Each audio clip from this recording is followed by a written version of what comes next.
Hello PGT aspirants, कैसे हैं आप सब। चलिए आज की क्लास हम लोग शुरू करते हैं इमाइल दुर्कहेम से। आपको पता है पीजीटी सिलेबस में हम लोगों ने पाश्चात्य विचारक में अगस्त कॉम्टे, हर्बर्ट स्पेंसर को पढ़ लिया है और आज की क्लास हमारी दुर्कहेम की रहने वाली है। तो दुर्कहेम से रिलेटेड जितने भी कॉन्सेप्ट है उसको हम लोग बहुत ही सिंपल ढंग से शॉर्ट में समझने की कोशिश करेंगे। इसके बाद इनकी कुछ बुक्स देखेंगे और फिर इनसे रिलेटेड जितने भी क्वेश्चन अब तक आ चुके हैं एग्ज़ाम में उन सबको एक एक करके हम लोग सॉल्व करेंगे। तो चलिए शुरू करते हैं। अभी आपकी स्क्रीन पे इमाइल दुर्कहेम का कुछ ब्रीफ इंट्रोडक्शन दिख रहा है। इनका जन्म 15 अप्रैल 1858 को एपिनल फ्रांस में हुआ था और इनकी मृत्यु 15 नवंबर 1917 तक रहा इनका जीवन काल। इन्हें प्रथम अकादमिक समाजशास्त्री कहा जाता है और समाज में श्रम विभाजन पर इनका पीएचडी शोध कार्य रहा है। कॉम्टे के उत्तराधिकारी के रूप में ये जाने जाते हैं क्योंकि अगस्त कॉम्टे और इमाइल दुर्कहेम की विचारधारा काफ़ी मिलती है। धर्म पवित्र है और जादू विज्ञान को ये अपवित्र मानते हैं और इनका कहना है कि समाज स्वतः स्फूर्त है यानी सुई जेनरिक है, यानी समाज पहले से ही एग्जिस्ट करता है। इसका उद्भव या इसको किसी ने उत्पन्न नहीं किया है, इसको किसी ने बनाया नहीं है, ये पहले से ही रहा है। समाज ही वास्तविक देवता है। स्वर्ग का साम्राज्य एक महामनवित समाज है। कुछ फेमस इनके कॉन्सेप्ट हैं social fact, collective representative, division of labour, society, social theory of religion, theory of social solidarity, 4 types classification, societies, इनोमिस्ट और टोटम। हम सब इन कॉन्सेप्ट को बहुत ही शॉर्ट में और सिंपल ढंग से इनको कवर करने वाले हैं। एग्ज़ाम में इनके कॉन्सेप्ट से क्वेश्चन बनते हैं और हम लोग उसी के अनुसार उसी के अकॉर्डिंग इन सबको पढ़ने वाले हैं। सबसे पहला इनका कॉन्सेप्ट आता है सोशल फैक्ट का, सामाजिक तथ्य। इसका जिक्र इन्होंने अपनी book the rules of sociological method में किया है। ये कहते हैं जो सोशल फैक्ट है वो सुई जेनरिक है। जैसे कि मैंने पहले भी बताया है, सुई जेनरिक मतलब स्वतः स्फूर्त यानी अपने से उत्पन्न हुआ है, पहले से ही समाज में रहा है, इसको किसी ने जन्म नहीं दिया है। ये समय और स्थान सापेक्ष होता है, व्यक्ति के बाहर होता है। व्यक्ति इसको मानने के लिए दबावकारी व नियंत्रणकारी होता है। जनरीति, प्रथा, धर्म, नियम इसके उदाहरण हैं। दुर्कहेम ने सोशल फैक्ट की 4 विशेषता बताई है: बाह्यता, एक्सटीरियोरिटी, बाध्यता, कंस्टेंट, सामान्यता, जनरलाइज्ड, सार्वभौमिकता, यूनिवर्सल। अब ये क्या है, इसको हम लोग देख लेते हैं। बाह्यता मतलब एक्सटीरियोरिटी मतलब कि व्यक्ति के बाहर होता है। इसमें व्यक्ति यहाँ इम्पॉर्टेंट नहीं है, ये सोशल फैक्ट व्यक्ति के बाहर की चीज़ें हैं। बाध्यता यानी कि व्यक्ति इन सोशल नियमों को मानने के लिए दबावकारी है, नियंत्रित है। सामान्यता, यह सभी जगहों पर सामान्य रूप से पाया जाता है। सार्वभौमिक, यूनिवर्सल, समय व सापेक्ष के अनुसार यह सभी जगह मिलता है। हाँ, यह समय के अनुसार कम या अधिक महत्वपूर्ण हो सकता है, वही स्थान के भी आधार पर ये कम या अधिक महत्वपूर्ण हो सकता है। दुर्कहेम का नेक्स्ट कॉन्सेप्ट है सामूहिक प्रतिनिधित्व, कलेक्टिव रिप्रेजेंटेशन। जो होता है वो हमें प्रतीक या सिंबल के रूप में दिखाई पड़ता है। जैसे झंडा होता है, झंडे को लेकर उस राष्ट्र को, उस देश के सभी नागरिकों की समान चेतना होती है, समान भाव होते हैं। धार्मिक पुस्तकें भी, मुस्लिम धर्म, हिंदू धर्म, ईसाई धर्म, कोई विशेष पुस्तक जैसे हमारे यहाँ रामायण पुस्तक को लेकर सबके मनोभाव लगभग समान है। तो जो हमारा रामायण है वो एक प्रतीक के रूप में है, चेतनाओं की चेतना के रूप में हमको सामूहिक प्रतिनिधित्व देखने को मिलता है। इसमें नियंत्रण पाया जाता है और इसमें व्यक्तिगत चेतना प्रभावित नहीं होती है, दुर्खिम का तो theory of suicide very important, यहाँ से तो हर साल क्वेश्चन बनते ही बनते हैं। ये बोलते हैं कि जो सुसाइड होता है वह व्यक्तिगत घटना या मनोवैज्ञानिक घटना नहीं है, बल्कि यह एक सामाजिक घटना है। और इन्होंने विभिन्न तथ्यों के आधार पर आत्महत्या का तुलनात्मक अध्ययन करते हुए ये बताया है कि शहरी महिलाएं ग्रामीण महिलाओं की तुलना में अधिक आत्महत्या करती हैं। सर्दी की अपेक्षा गर्मी में अधिक आत्महत्या होती है। प्रोटेस्ट धर्म के लोग ज़्यादा आत्महत्या करते हैं कैथोलिक धर्म की तुलना में। इसके अलावा जो विवाहित पुरुष या महिला हैं वो कम आत्महत्या करते हैं विधवा, डिवोर्सी या विधुर होने पर। वहीं पर जिनके बच्चे हैं वो कम आत्महत्या करते हैं, जिनके बच्चे नहीं हैं, जिन कपल के बच्चे नहीं हैं उनमें अधिक आत्महत्या देखने को मिलती है। इन्होंने सुसाइड के 4 प्रकार बताए हैं: इगोइस्टिक, अल्टरिस्टिक और एनोमिक और फैटलिस्टिक। अब ये क्या है?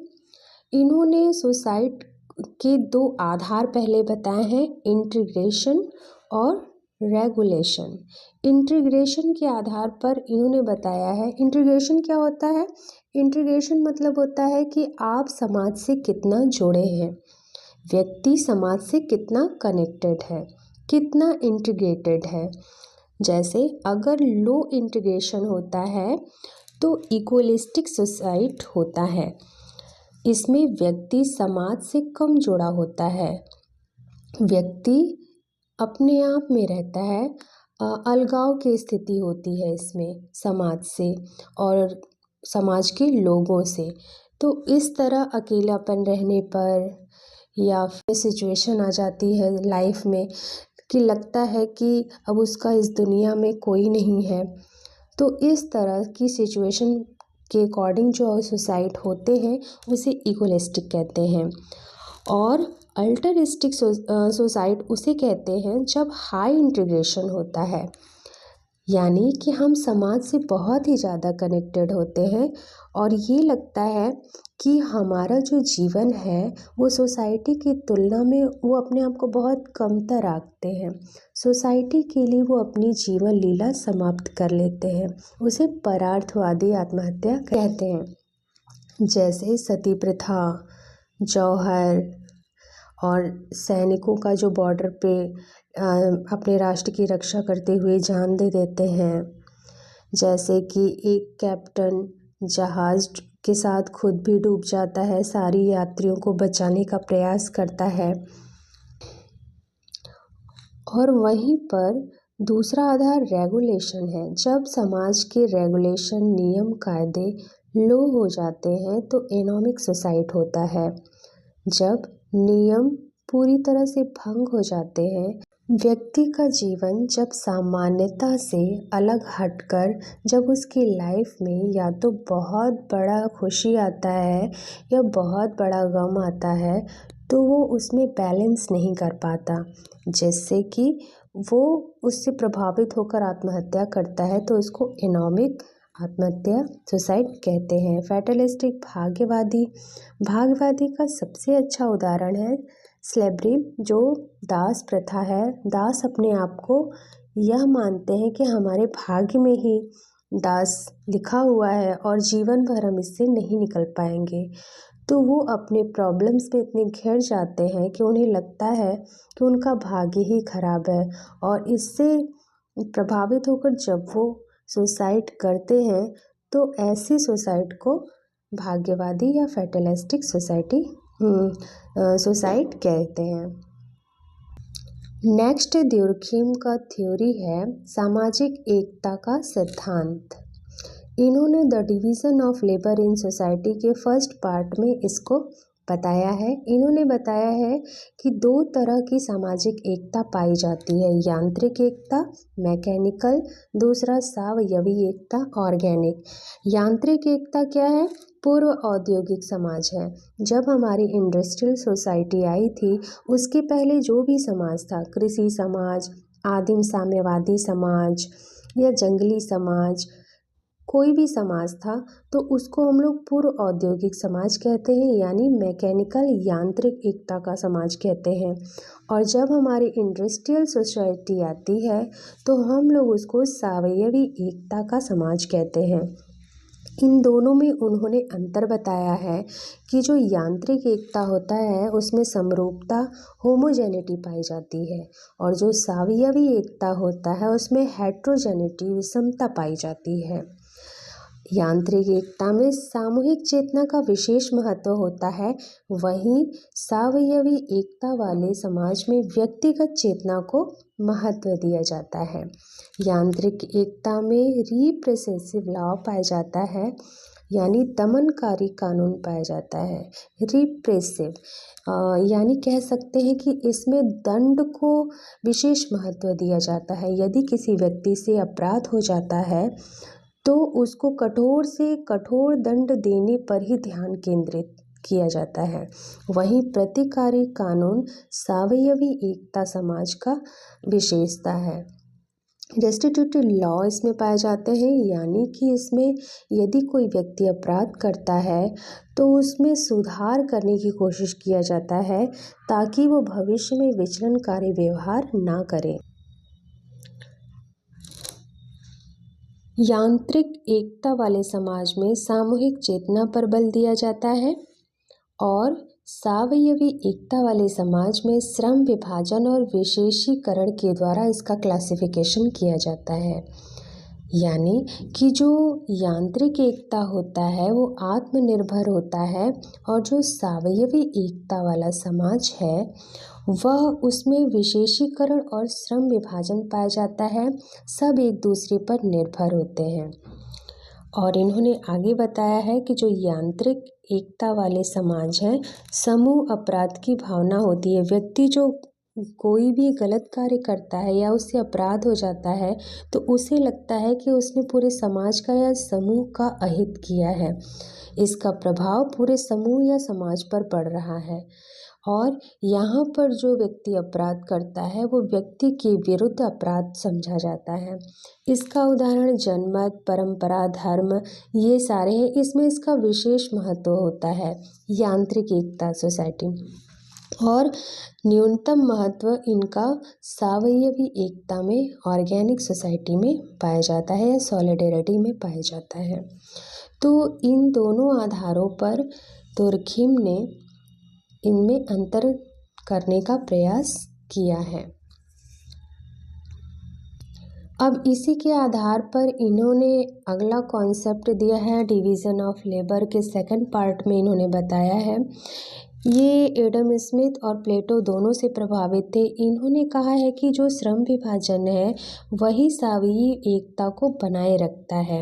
यह जनसंख्या घनत्व से संबंधित होता है और इसमें विशेषीकरण पाया जाता है।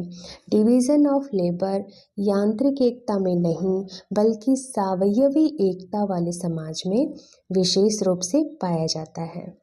ठीक, श्रम विभाजन, विशेषीकरण सावयवी एकता वाले समाज को बनाए रखता है, और इसमें जनसंख्या घनत्व भी पहले से ज़्यादा होता है। ये पहली वाली सोसाइटी से जटिल समाज होता है। नेक्स्ट इनका कॉन्सेप्ट है एनोमी का कॉन्सेप्ट। ये एनोमी किसे कहते हैं? The division of labour in society में, इन बुक में इसका इन्होंने जिक्र किया है। इन्होंने बोला है एनोमी का मतलब होता है नॉर्म लेसनेस। जब सोसाइटी नॉर्मलेसनेस हो जाती है वह अवस्था एनोमी की होती है। एनोमी एक अवस्था है, स्वाभाविकता का अभाव है, नियमों का निलंबन है, ऐसा कहना दुर्खिम का है। इसका सबसे अच्छा उदाहरण आप देख सकते हैं 2020 के करीब में, जब हमारे सोसाइटी में कोरोना आया था तो काफ़ी लोगों की जॉब्स चली गई थी। उनके जीवन में अचानक से बदलाव आना शुरू हो गया था। सोसाइटी पूरी फ्लक्चुएट हो चुकी थी। जिस सामान्य अवस्था से हमारी सोसाइटी जिस नॉर्मल अवस्था से चल रही थी वो अचानक से सबकी लाइफ में उथल पुथल होने लगा था, और जीवन में काफ़ी बदलाव आया था। उनकी सामान्य स्थिति बिल्कुल बदल चुकी थी। काफ़ी लोगों का डेथ हुआ था, जिससे कि पारिवारिक विघटन काफ़ी मात्रा में हमको देखने को मिला था। अगला जो दुर्खिम का कॉन्सेप्ट है, द थ्योरी ऑफ रिलीजन है। इसमें दुर्खिम ने इस book the elementary forms of religious life 1912 को ये बुक लिखी। इसी में इन्होंने धर्म को बताया। ये कहते हैं कि धर्म में दो चीज़ें होती हैं, धर्म में सैक्रेड और प्रोफेन। ये क्वेश्चन बहुत ही बार रिपीटेड पूछा गया है। धर्म पवित्र होता है, जादू और विज्ञान अपवित्र होता है। धर्म होता क्या है? धर्म विश्वास, कर्मकांड और नैतिकता होती है। इन्होंने धर्म को लेकर ऑस्ट्रेलिया की अरुंटा जनजाति का अध्ययन किया है और इन्होंने धर्म की उत्पत्ति का आरंभिक स्वरूप टोटम को माना है। अब ये टोटम क्या है? टोटम पूर्वज मानव है, पशु, पेड़ पौधा, निर्जीव वस्तु, पर्वत, पहाड़, कुछ भी हो सकते हैं, बस उसमें पवित्रता और साधारण चीज़ सैक्रेड और प्रोफेन पाया जाता है। और सबसे इम्पॉर्टेंट सामूहिक चेतना एवं विश्वास कर्मकांड का होना है ही धर्म है। इसीलिए दुर्खिम ने कहा है कि समाज ही वास्तविक देवता है। हम समाज में रहते हैं, हम किसी और धर्म की नहीं बल्कि समाज की ही पूजा करते हैं। समाज के बनाए गए नियम कायदे के अनुसार रहते हैं, उसी के अकॉर्डिंग हमें या सुख और दुख की अनुभूति होती है। समाज के द्वारा ही हम नियंत्रित होते हैं और उसी के अकॉर्डिंग हम अपने सारे कार्य करते हैं, वैसा ही महसूस करते हैं। स्वर्ग का साम्राज्य एक महामानवित समाज है। दुर्खिम ने समाज का वर्गीकरण 4 आधार पर किया है। इन्होंने कहा है कि हमारा समाज सरलता से जटिलता की ओर बढ़ता है। सरल समाज यानी कि जब सबसे पहले झुंड, परिवार, गोत्र, ये सब जो है सरल समाज के स्वरूप है। फिर थोड़ा सा आगे बढ़ने पर, समय आगे जब जाता है तो थोड़ा सा हमारा सोसाइटी सिंपल से सिंपल पॉलीसेगमेंटल की तरफ जाता है, यानी बहुखंडीय सरल समाज। इसे मिश्रित समाज भी कहते हैं। उदाहरण के तौर पर बहुत सारे गोत्र मिलकर जनजाति, गांव, कृषक के रूप में हमको दिखाई पड़ते हैं। थर्ड इन्होंने बताया साधारण मिश्रित बहुखंडीय समाज, सिंपल कंपाउंडेड पॉलीसेगमेंटल सोसाइटी। ये क्या है? जैसे बहुत सारे गांव, जनजातियां, कृषक समाज बड़े रूप में, नगर और राजधानी जटिल रूप में हमको देखने को मिलते हैं। उसके बाद इन्होंने फोर्थ बताया है, फोर्थ टाइप की सोसाइटी बताई है, दोहरे मिश्रित बहुखंडीय समाज, डबल कंपाउंडेड पॉलीसेगमेंटल सोसाइटी। जब बहुत सारे नगर, राजधानियां मिलकर हमें राष्ट्र या राज्य के रूप में दिखाई पड़ते हैं। इमाइल दुर्खिम की कुछ इम्पोर्टेंस बुक्स देख लेते हैं। The division of labour in society 1893 को लिखा गया था। The rules of sociological method 1895 को लिखा गया। द सुसाइड 1897 को लिखा गया। The elementary forms of religious life 1912 को लिखा गया। एजुकेशन एंड सोसाइटी 1922 को लिखा गया। सोसाइटी एंड फिलोसफी 1924 को लिखा गया। द मोरल एजुकेशन 1925 को लिखा गया। ये जो इनकी 3 पुस्तकें हैं, ये इनके डेथ के बाद प्रकाशित होती हैं। ये तो था दुर्खिम से संबंधित कॉन्सेप्ट और उनकी इम्पॉर्टेंट बुक्स। अब अगले पार्ट में दुर्खिम से संबंधित जितने भी क्वेश्चन आए हुए हैं एग्ज़ाम में, हम सब उसको देखेंगे। आई होप आज की क्लास आप लोग को बेनिफिशियल लगा हो। नमस्कार।